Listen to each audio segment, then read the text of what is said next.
everyone. Hello. Hello, I'm Vicky.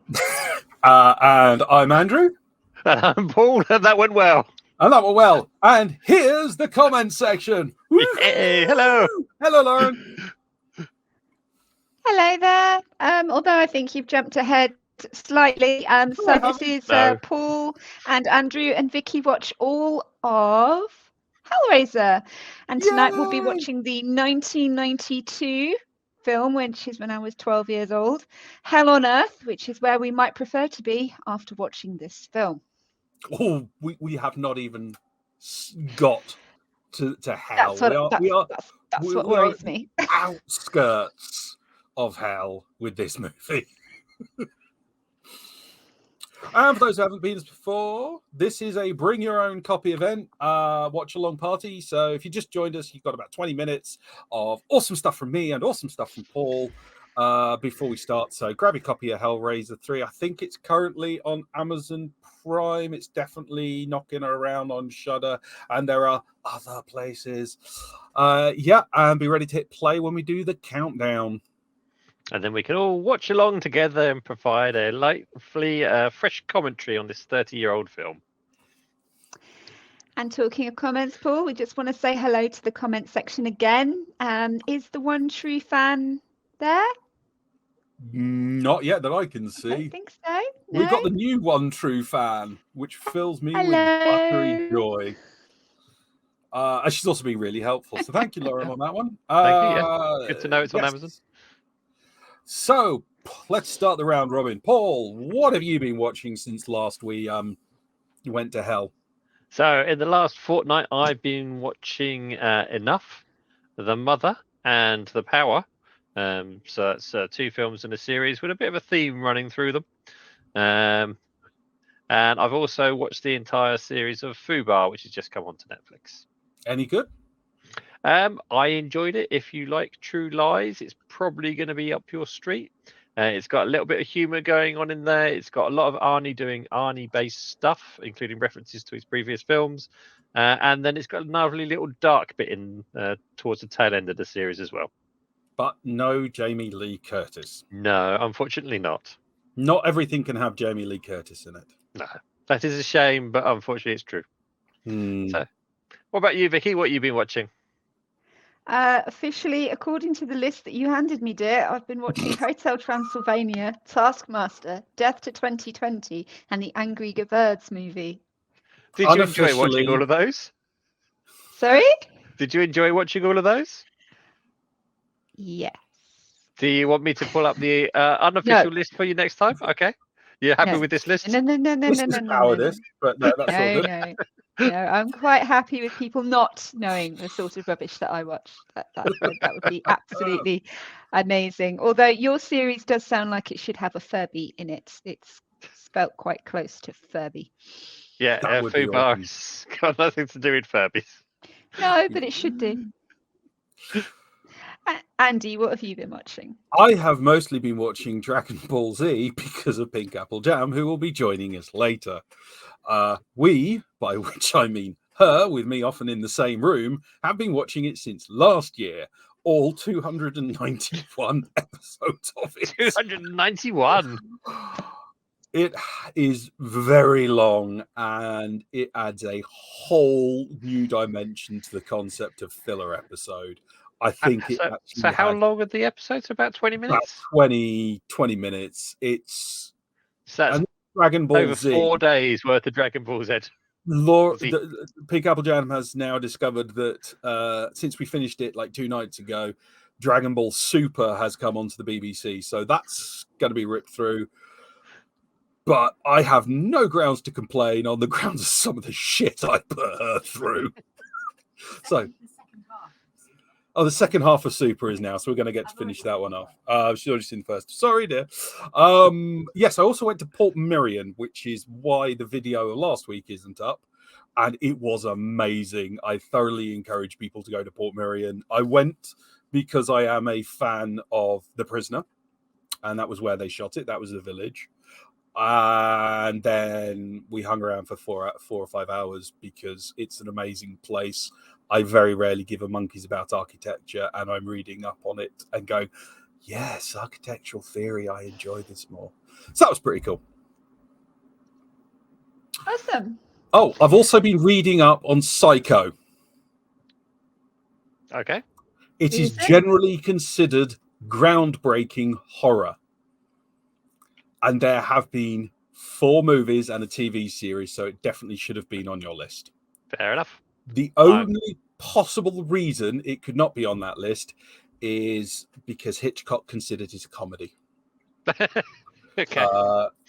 But I think he was doing that to be obtuse. Anyway. Okay. Okay. So now is the part of the show, I think, where I start to regret my life choices. And just to say that I am reading this of my own free will, and Stockholm Syndrome isn't a thing. But we're now going into Paul's exciting world of Hellraiser statistics. There we go. So, hello and welcome to the new series, Paul's exciting world of Hellraiser statistics. People who don't like statistics may not experience excitement. So when we start watching a new franchise, I'm generally quite surprised at how much money the first film makes. So it got me wondering, and we talked about it previously as well, are horror movie franchises a good investment? So we've looked at other franchises before, and we make up a figure for marketing and other costs for a film generally to be the same cost as the budget, and that's allowed us to come up with our own return on investment figure. So if I can get this working properly. There we go. So here's our return on investment chart for Halloween, shown on a logarithmic scale, because that just makes it much easier to see, showing a steady growth with each film release. So yeah, that looks like a good investment. And here's the chart for Friday the 13th, with a much higher initial return and then smaller returns with an occasional loss in there as well. So if we put those two together, it shows that if you invested $1 in Halloween in 1978 and took all of your profits and reinvested them in each subsequent film, you'd now have just over $2.5 million. That's a pretty good investment. Wow. Yeah. But if you invested that same dollar in Friday the 13th in 1980, you'd now have over $16.2 million. Wow. So that's really impressive returns. That is proper cash. But those aren't the series we're watching tonight. Tonight we're watching Hellraiser. Where do we think Hellraiser fits into this chart?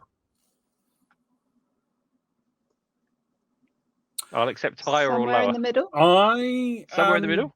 Going to say less than Friday the 13th because no, hang on. I'm gonna put it. Yeah, less than Friday the 13th. So we're going to say less than 16.2 million, more than 2.5 million. Yeah. Yes. Okay, fair enough. Middle ground. So here we go. Hellraiser. The first few films did quite well.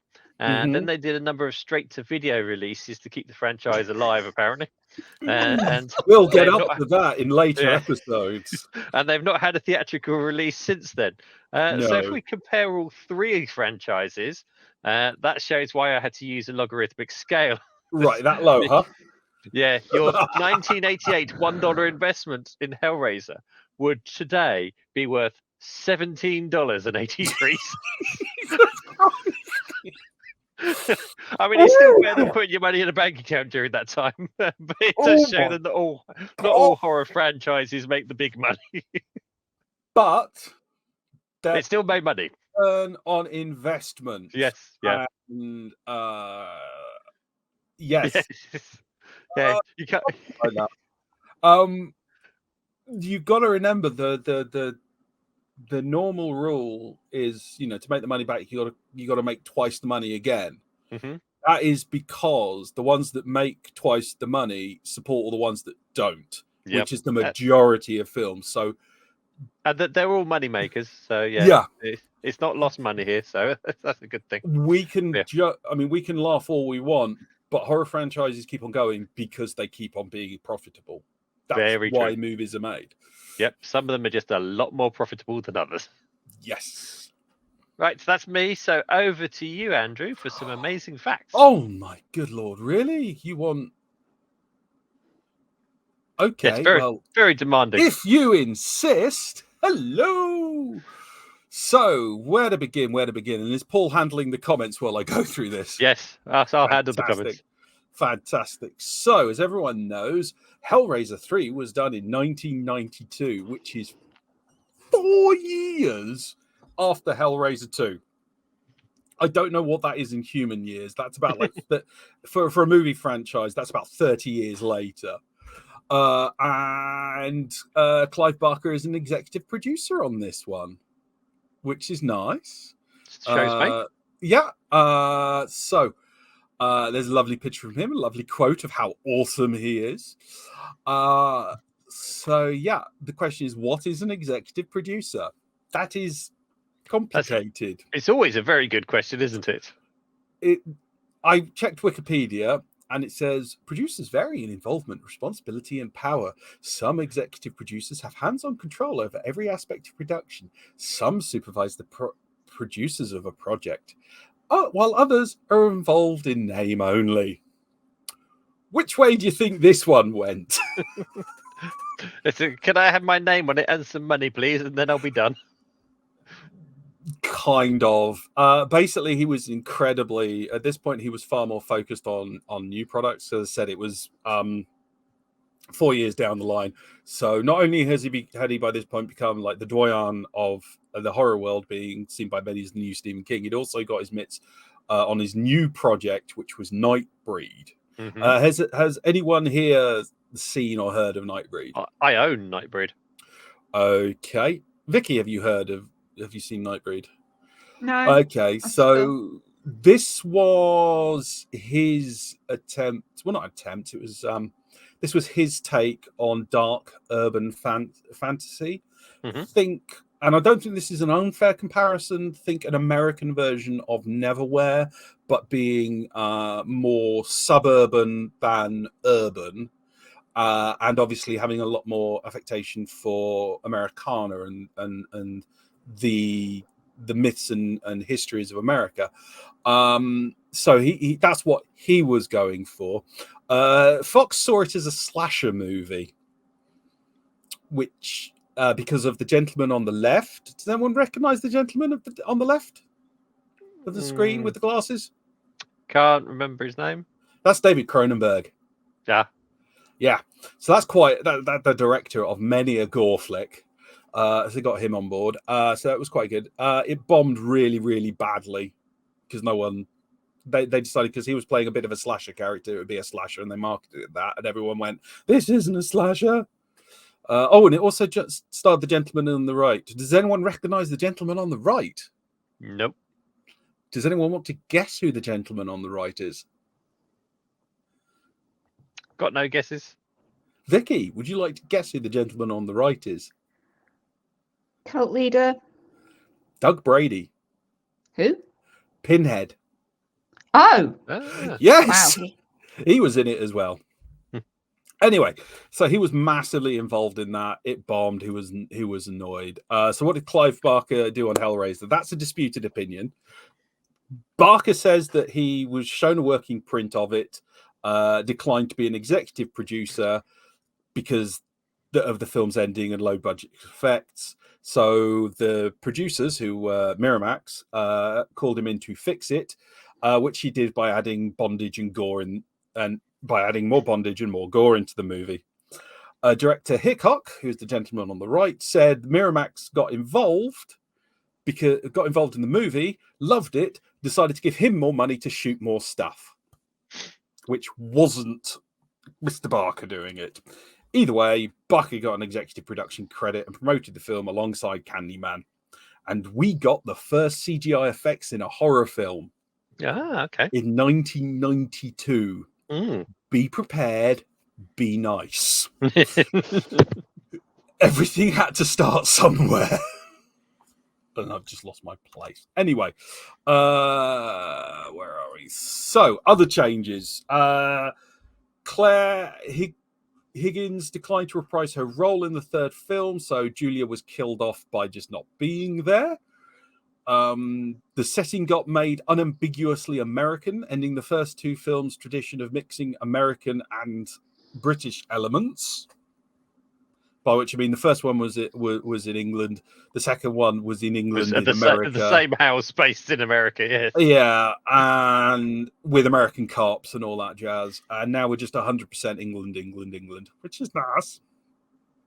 What else? Oh, yes. And Tony Randall, who directed 2, co-wrote this along with Peter Atkins, who wrote 2. But the producers removed him after they became worried his vision of the film was far too bleak. Because everyone knows Hellraiser should be a fun, nice, happy-go-lucky, cheery. Other changes that got made. Actress Amy Lee refused to go topless. So in a bold act... I did wonder why we've got a picture of someone with no head. In a bold act of allyship, her male co-star agreed to cut her breasts for her so she wouldn't appear nude. How very generous of it. And also, a planned black mass scene was going to be shot in a real church, and then it wasn't, because obviously it wasn't. Because they kind of went, what are you planning? We want to shoot in your church. Oh, okay. Yes, you can. What are you going to do? We're going to shoot a black mass with gore and murder. No. God, no. Literally, God, no. That was fun. So those are all the major changes. One other thing to note, and this is very important for the development of our lovely friend Doug, is that there was a scene with the main character and Pit where Elliot, who we remember being the human original form of Pinhead, and Pinhead confront each other. That was pretty difficult to shoot, requiring a stand-in for Pinhead. So this was the first time someone else had played Pinhead. Bradley remarked that he felt jealously protective of the character when he saw his stand-in. And that was the first time anyone else had appeared in character. And that was Doug basically just going, no one else should play him, even in a role where he was just there. So that was pretty cool. What else happened? Oh, yes, the soundtrack absolutely rocked in that they decided to go for a pure heavy metal / hard rock soundtrack. Interesting. That didn't work. So they then got an orchestra in to add a orchestral score, and it was a Russian orchestra because they could do it quickly, cheaply, and a quick and cheap way to do it. They had about 3 weeks to get it all done. And Barker directed the video for Born to Raise Hell, the title track from the film, which features Lemmy and Pinhead playing a game of cards. Okay. And it is rather good. Who else was on there? Motorhead, as said. Electric Love Hogs were on there, which is quite the name. And Chainsaw Kittens. A couple of other bands, but I just think those are two of the best names ever. How do you think... And those are the main things. So, what the critics said. How do you think this went with the critics? Oh, they've got to be panning it by now, haven't they? We're 3 films in. They never like it by the time we get 3 films in. Vicky? I got to say, I agree with Paul. I would imagine they're going to slam it. Surprisingly not. Okay. There were a lot of detractors, but through a combination of the materially increased budget, the more accessible nature of the movie, and the fact that by 92, culture had shifted, it was seen more of a... This was being seen more as a pop culture phenomenon rather than like the 80s when you had the sleazy horror side of it. And I also think partly because it was attempted to do something a bit above and beyond the normal slasher routine, it was relatively well accepted, sort of mid-range stuff. So Empire magazine, gone is the confusion of the earlier films, and mercifully gone is the waffling metaphysics of the second film. Instead, there are surprisingly careful characterizations and good, creepy, squishy horror stuff. Yep. Okay. Time Out described it as a worthy successor to Barker's flesh-ripping original. They also said this is adult horror to die for. Los Angeles Times says the series could conceivably go on indefinitely thanks to the ingenuity of Barker's premise. None of the principals, who are on the callow side, are up to the level of Bradley, a fine actor of much resonance, which I think is very fair. Although the effects are too obviously synthetic to scare adults, the film could easily give small children nightmares. So yeah, it's not being taken seriously, but it is being seen as they're appreciating it for what it is. Yeah, to put it the other way. The other peculiar thing happening at this time, and we're going to have to ask Vicky on this one. Pinhead became a sex symbol. Ew. Wait until you see Vicky, the film, dear. Without exposing your hand. Oh no, this had happened with like episode 2 from episode 2 onwards. Right. By this time, you've got to remember 4 years, or in. Oh no, we've got some support for that. 4 years, or in Friday the 13th, 3 films later. He was being seen as a sex symbol. Now, I can see Doug having that to him because when he was younger, decent looking. But Pinhead. I mean, most people would want to kind of kiss the person without getting their face scratched off. Also, bits of his stomach seem to be rather poorly stitched together. And I believe it's technically, called artisanal suturing. Yeah, there's supposed to be soft bit parts in making love, and I just don't think they belong on a man's stomach. Fair enough. So not for you then. But other women, if you want to go for it, or other men, if you want to go for it, have at it. It's just not for me. I think it's possibly because of the whole leather BDSM element of it, but I don't understand it myself on a visceral level, but on an intellectual level I do. But by this point he'd also managed from my to become a bit of a pin-up. The first film, like, he looked like an innocent little schoolboy a few times, and I kind of caught glimpses of that. So there's a part of me that just goes, no. Sorry, Pinhead looked like an innocent little schoolboy? Well, I did tell you in the first one that he had like a very innocent expression on his face, just a boyhood wonder. Valid. Yes, you did. Big Apple Jam has pipped him with the Pinhead up. That's pretty cool. Thank you. How do we know he didn't rip it off anyway during some of his exploits? We don't. Anyway, so those are the amazing facts for part 3. Thank you very much. I've just remembered something else as well. We were talking about Nightbreed earlier. Not only do I own the film, but I also had the computer game of Nightbreed. I remember the computer game. It was nightmare because I could never get away. There was a button. There was a button mashing sequence for the PC, and I don't know if people remember old PC keyboards. They weren't built from China. Yeah. So Yes. Yeah. Many hours of frustration, but it was a hell of a game. Anyway, right. So here's what IMDb had to say about the film we're about to watch. An investigative reporter must send the newly unbound Pinhead and his legions back to hell. Obviously, a verbose description of the film that tells us an awful lot. So, Vicky, 2 questions. How do you think, or where would you like to see the plot progress, and how excited and how up for it are you for Hellraiser 3? So progression-wise, we saw in the previous film snippets of how Pinhead became Pinhead. So it would be nice to see a bit more of the potential origin stories there. Also, the other Cenobites would be quite interesting as well, because like one of them was like a teenage boy. He was quite cute. So you're like, what the hell happened to you to become that?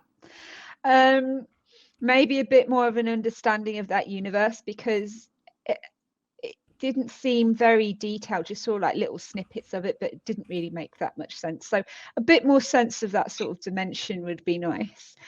So that being the Hell of Leviathan. Well, yeah, because that was ambiguous. That kind of made it out like there was another god who had gained power, rather than, so it kind of indicates there's potentially two gods that are there. And that just wasn't, that was very sort of up in the air theory. So I'd like to see how that fleshes out if possible.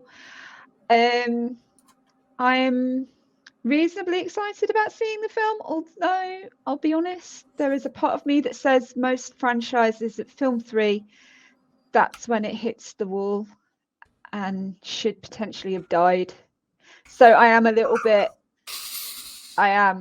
bit apprehensive about watching this. Is just because I made her watch the director's cut of Alien 3 the other day, really. Yeah. Okay, number one, that's not that film isn't that bad. Number two, think the director's cut of Alien 3. Oh, yeah, see it. Really, we guarantee it. It's really, really, really good. No, the director's cut of Alien 3 is just far, far worse. Oh.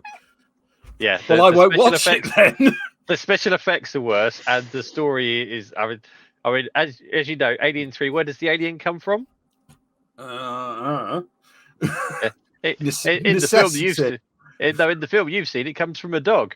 But this one decided it comes from a cow. You could milk the alien. Might be a bit of acidity. Anyway, I mean, it's supposed to take on the form, aliens with udders. I'm not sure. It is almost 8 o'clock. Right. Are we going to get rolling? Yes, I think we should. Right. Who have we got? Everyone is here. Time is pressing. So, if everyone is... Stay awake, Vicky. If everyone is ready, on the count of 3... I will bring up the big clock. On the count of 3. 3, 2. It tells you it's time to do some Hellraiser. She just moaning that people aren't dying. Yes. Well, some women look at girls like that and go, wow, they have everything, I'm envious. And some women look at it going, maybe I could use the skin for something more interesting. Ugh. Oh, wow. Straight with an exploding head. Oh, it's putting his hand in it. Okay, thank God. It's just a hole. Yeah, only a hand. Everything's fine. What?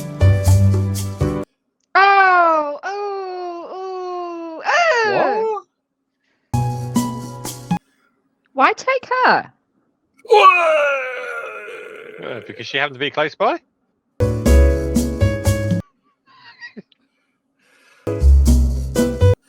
Okay, that's killer. But this, again, forgive them. These are very early CGI effects. I don't know, that one's not so bad. It's not the forgiveness that I'm suggesting. It's the dumbassery of sticking your arm through a void. But then it's repeated so many times in films of this genre. I just want to say, glowing vortexes, if they didn't want to be jumped into, why would they look so jump-inable?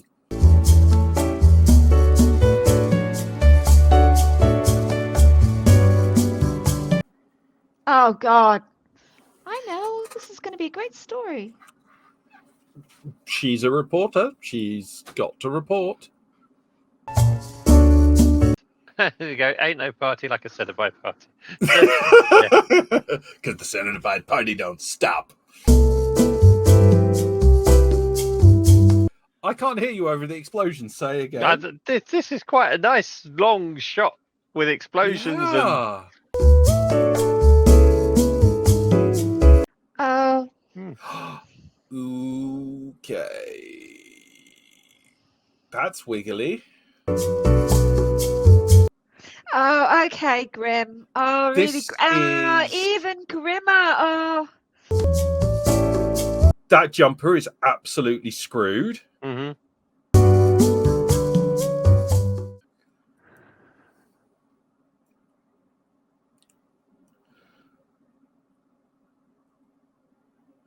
Oh, and here comes Big Papa Pinhead. Mm-hmm. Oh. Little bit of Pavarotti.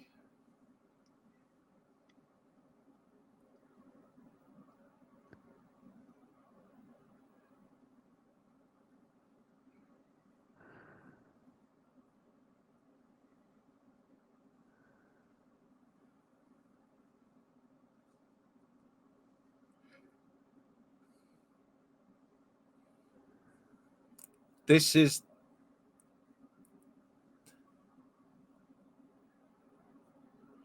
If this had been shot in England, this would have been a quarry in Wales. I'm just saying. Yes. That's the level we've got to.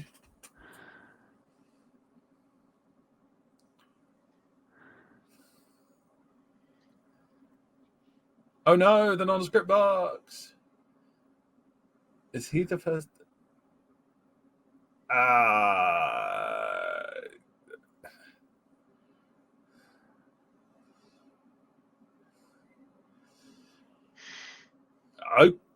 Okay.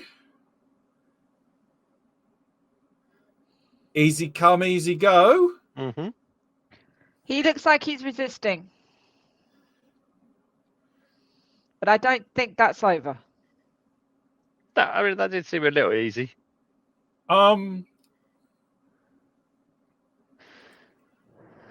They all blew up. Pinhead looks like he had a bit of a dodgy curry. Oh, there we go. They didn't go through the window.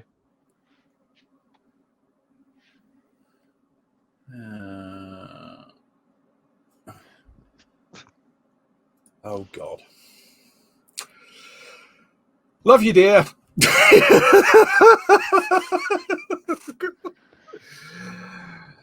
I'll pretend to understand that one. Darling, if you could do me if you're listening, could you do me a favor and do us a Sailor Pinhead? I'd be over the moon because I'm a terrible person. Thank you very much. Terrible pun, wonderful person. Oh my, a field in England. That was... I feel like the box is in charge at the moment, which is curious.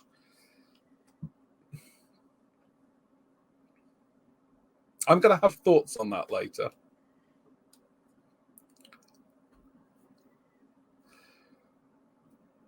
Oh.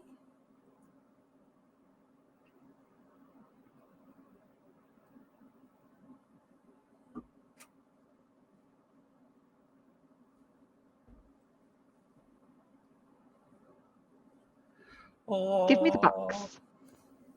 What's in the box, George?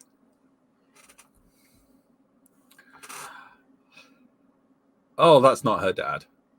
No. Again, we get given this giveaway, which feels kind of voyeuristic, which is a nice play on the whole thing. No, you.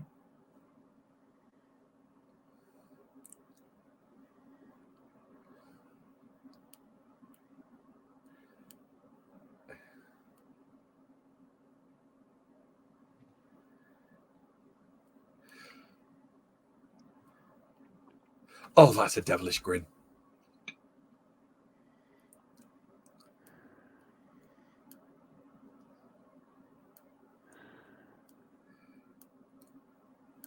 Oh, that's a quality line. He has had so many quality lines.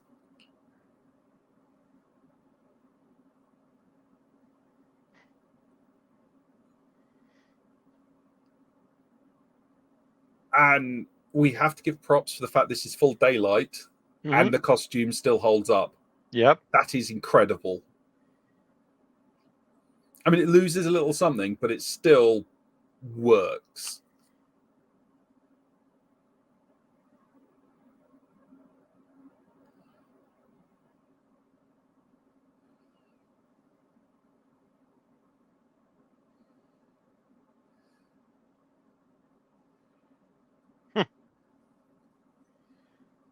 Well,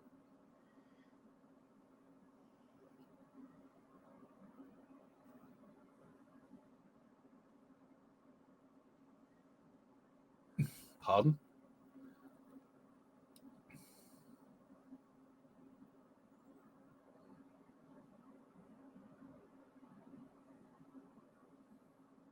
See, polite little chap.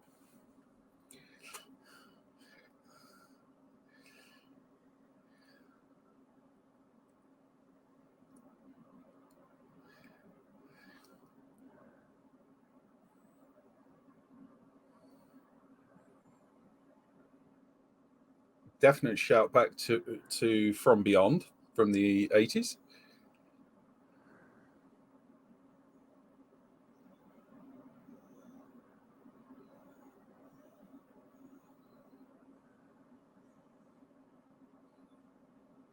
He's had his teeth brushed.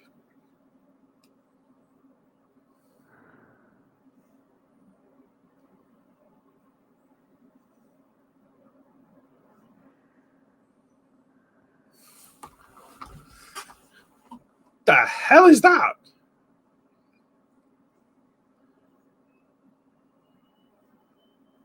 It looks like a bondage orchid.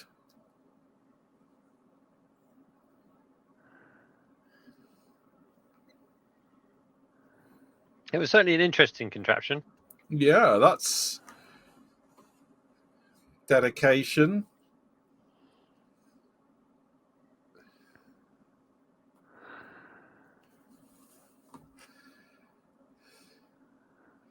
Friends. Yeah, that reminds me of The Thing. It's only own little belt. I don't remember the Thing wearing that much leather and chain. It could if it merged into someone that did. Yeah. Oh, God. Do you want to hit it or am I going to? There we go. Fusion. Yay! Oh, ooh, that looks like, you know how they make taffy? That looks like swirly taffy.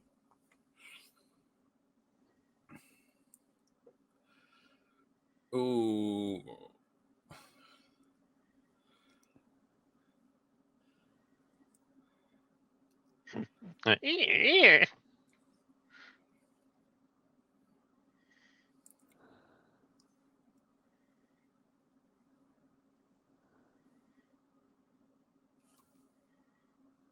Oh, sort of in that Leviathan configuration again.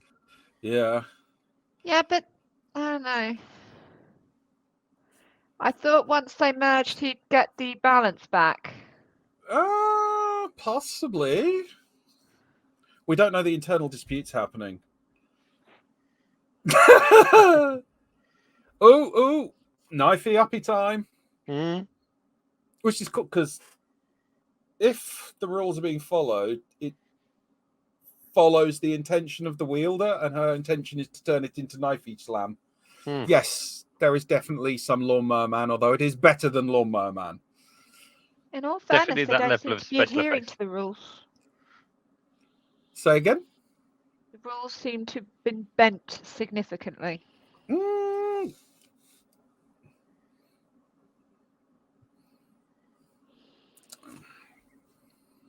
Because if this logic upholds, why didn't Uncle Frank become a Cenobite?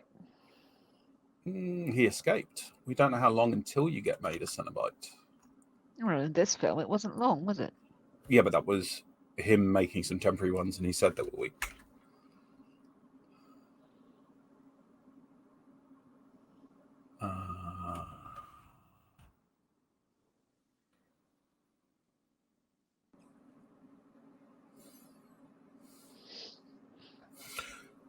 That's definitely. How long have we got left? Oh, not that far off.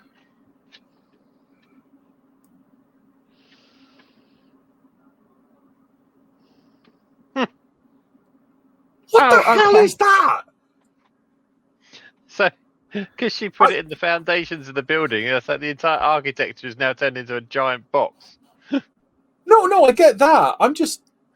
She put it into oatmeal. Well, Cement. That.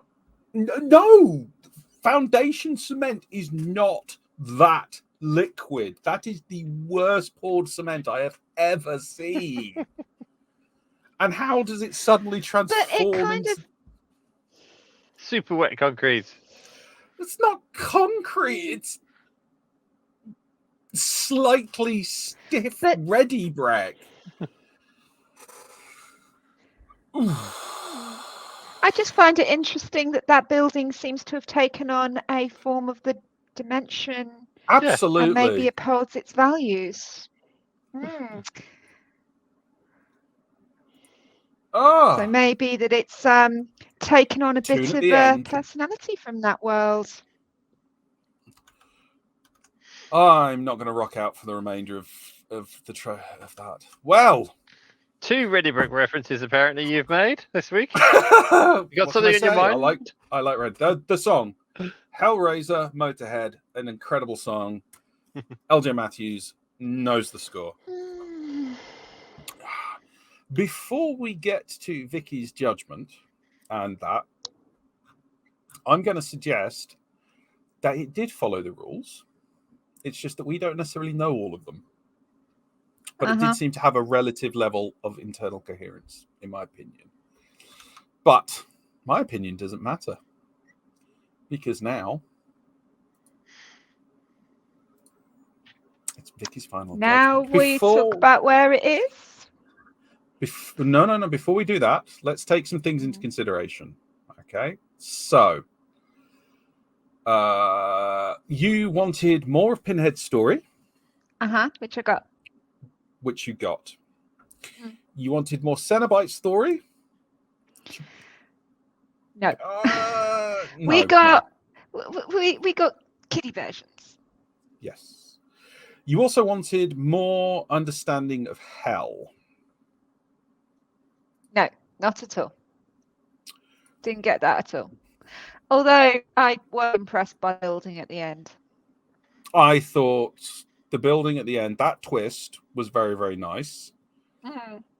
Although I do want to know how you psychically project yourself into the floor plans of a building of that magnitude.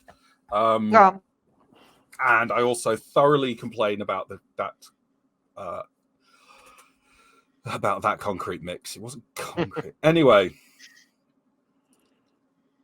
Yes. Lemmy was always Genki. You try not to be energetic on that much speed. So, the questions are this. What did you think of the Cenobites? Let's get your full thoughts on it. They were all right, but they didn't feel like proper Cenobites to me because they just didn't follow the form. The Cenobites are supposed to be literally the diehard people who call it up and are literally, straight down the road. These were just random poor bastards that they ended up killing in a very unusual way.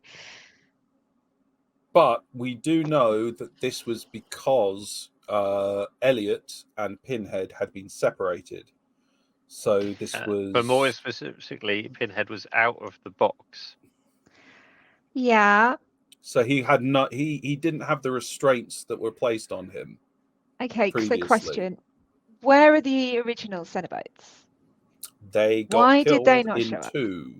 No, they were there. They were all there in that tower stick thing. Yeah. The pillar. They were all there. They just didn't come out. Know. Why? Do not know. No, it was almost as if they were like, well, we're keeping Pinhead, but you guys, you've outgrown your usefulness. We want new ones. And yes. I don't know. I'm not aware of there being any copyright issues. No idea, but I just the new ones they were okay. Less about the new ones. What did you Great. think of Pinhead in this? I did like it. I liked the two personalities sort of in there. I liked the fact that his original self wasn't a bad guy, but perhaps had gone through some sort of trauma that kind of pushed him to this edge. And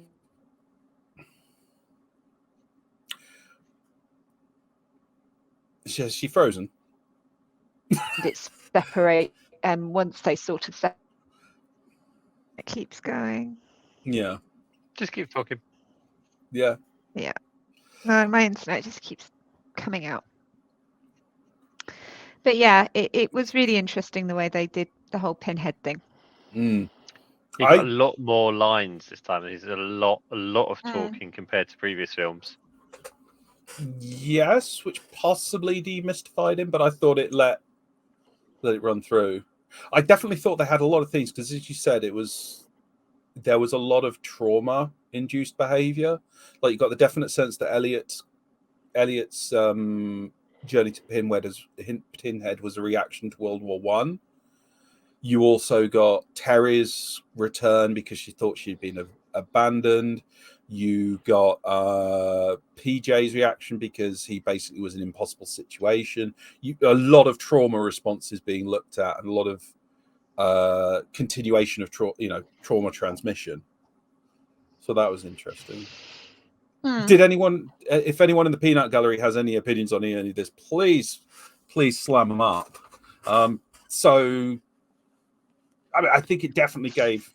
I loved watching Pinhead showboat because he stole one.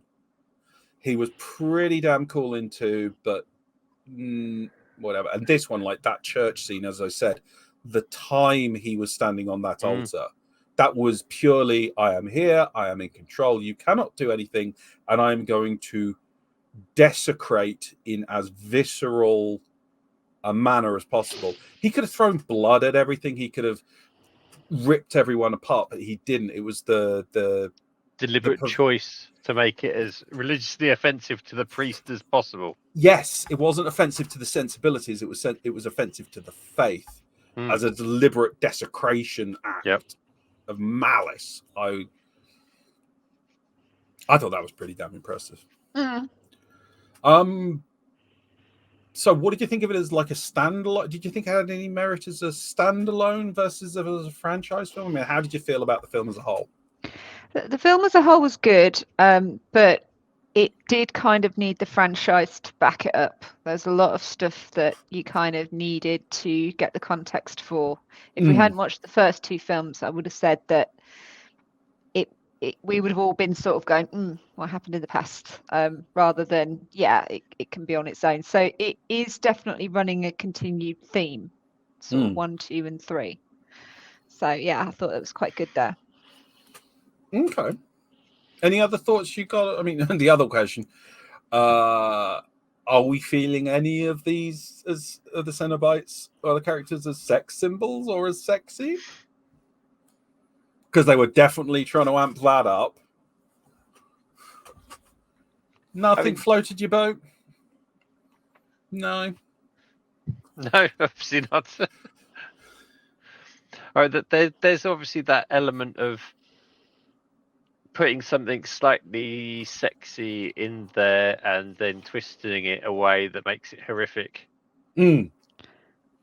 I mean, the guy that they put in to look sexy probably turned my stomach more than... Which guy? Oh, you know, the player who's supposed to be reasonably good looking. Oh, PJ. He just turned my stomach. It was... Oh, he was... Yeah, but as I said... Vile. He was very carefully sculpted to just be obnoxious. The look on his face was absolutely perfect. That, in my personal opinion, was quality acting. Every move, every look, just dead inside and disgusted with the world. I thought that was brilliant. So yeah, I'm agreeing with you, but I think it was brilliant. So we got a question: was Clive Barker agnostic or atheist? I don't know. I don't think he was C of E. Is Clive Barker atheist? My religious belief is I believe in life after death. Does Clive Barker believe in God? He's not a member of any church. He is religious. I believe that the afterlife is a whole other journey, but I think humans are innately religious as a species, so you don't need a specific excuse for examining the perversely unholy. Okay, so kind of religious, but remember, he really didn't have a lot to do with this one, so it's difficult to judge. Apparently in 2003, he confirmed that he was Christian. Non-denominational Christian or a specific critical of organized religion. Okay. But the Bible influences his work and spirituality. I mean, at the end of the day, Jesus' entire message was, hey, don't be a dick. So be excellent to one another. Yeah. Carry on, dudes. Any other feelings or big thoughts on the film? I hope the actress got some acting lessons afterwards. She did go on to do better things. She did Deep Space Nine for many, many seasons, and she was rather well. Yeah, so, that wasn't a series I decided to entertain myself with. On that absolute slating, you cruel woman, shall we bring up what we're all here for? Okay, so Hellraiser in the top slot, we have a Hellraiser 2, which you think is close to heaven as you can get. We've got Hellraiser just underneath, where you can move. Yep, you can move around if you want to. If anyone wants to take bets on where Vicky is going to turn up, we are not going to show the comments until she has picked. If anyone wants to go and guide us where this lives in the Hall of Hellraisers. I'm going to be really, really dull and say, while it wasn't as, I mean, Hellraiser 1 was more unsettling and less chaotic. So I would say it's right behind Hellraiser 1, but certainly not towards hell. It's not a horrible, horrible film. Okay. So it's still sort of in the heavenly type section. Are we talking by Third. his hands? Yeah, but are we talking like by his hands, by his elbows, somewhere near the belly button? Oh, okay. Yeah, you can go around the disemboweled belly button. So Hellbound 2 is around about choker level. I'd say, well, no, that's about nipple height. Yeah. Hellraiser is still good at like the underboob. Yep, definitely. And then Hellraiser 3 is going to be belly buttonish. Belly buttonish. There we go. Yeah. Okay. Good. If anyone wishes to chime in their thoughts, it doesn't matter because this is Vicky's Hall of Judgment. So, yes. And you'll be able to shuffle these around later if you so wish. Yes. Oh, I might do actually, but we'll see how we get on. Fun fact: we're now a quarter of the way through. Excellent. Really? Oh yeah. So now that we've done Vicky's final judgment, right? So next time, how is Vicky feeling about the franchise? I'm really pleased that it hasn't literally taken a significant nosedive. I mean, yeah, we've had some turbulence and it's dropped a few heights, but it's not on its way into the Andes just yet. So, what would you put as your high point so far? Not necessarily the best movie. My high point. That Uncle Frank died dying. That's still the best moment catharsis. Ever. Yeah, just watching him die and then watching him die again. It is an absolutely awesome feeling. Any thoughts on Tiger Chili's? Yeah, she said for the pace of this one, I found it less disturbing too. What do we think? Yeah, it was less disturbing, but then sadly, I think that's possibly because you couldn't take any of the deaths that seriously. There was a lot more death in this one. Exactly, it was like came thick and fast. A bit like let the bodies hit the floor. It was kind of like that. It's like, let's just go for it. Mm.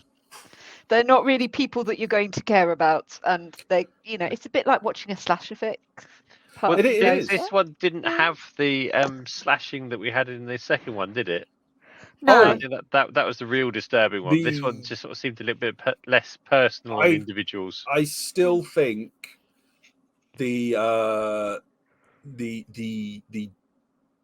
mattress scene in 2 was about the edge of disturbing I can handle, and I thought it was handled very well and very impactfully. The fact that it was handled with such care, I thought was indicative of quality. What has been the low point for you so far? The low point. I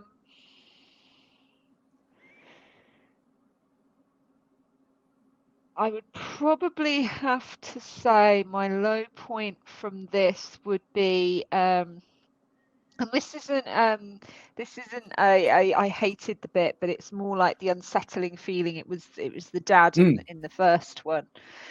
Just the turn from, even though he was a really fucking terrible husband, he kind of turned into, his acting was so good, he just turned into this just horrible, nasty, creepy guy that just made your skin crawl. And those were moments I would class that as a bit of a low point.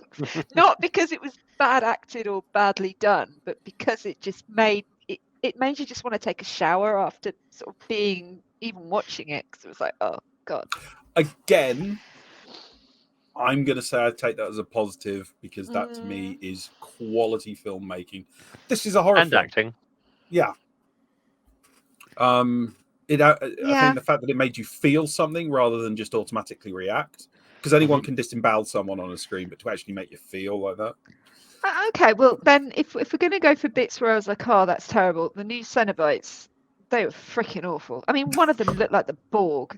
I mean, Cenobites don't need to implant a freaking not in a hot, camera way. into their head, because hey, why not? Throwing CDs, please, come on. Tell me that they couldn't have come with something better with that. So if you're looking for stuff that I looked at and went, wow, you really didn't take a long time thinking up that one, there you are. Oh, and her acting. Oh, so bad. Oh, God. Are we looking forward to the next 3? Possibly. Because you got no out. You're here with us in hell. All the way through to the end.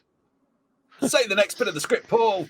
Right then. So next time on Tuesday, the 13th of June, in the 22nd century, a scientist attempts to right the wrong his ancestor created. The puzzle box that opens the gates of hell and unleashes Pinhead and his Cenobite legions. Ooh. That's what we've got to look forward to next time. So you can find Paul and Andrew watch all of this at trashortreasure.blog. You can search on Facebook for the Super Fortress, Hardcore Genki, Hall of Awesome. And yes, please follow us and give us views and likes to make us feel awesome. And Vicky, you have the final line. Thank you very much, everybody. I hope you have a really good evening. Yay!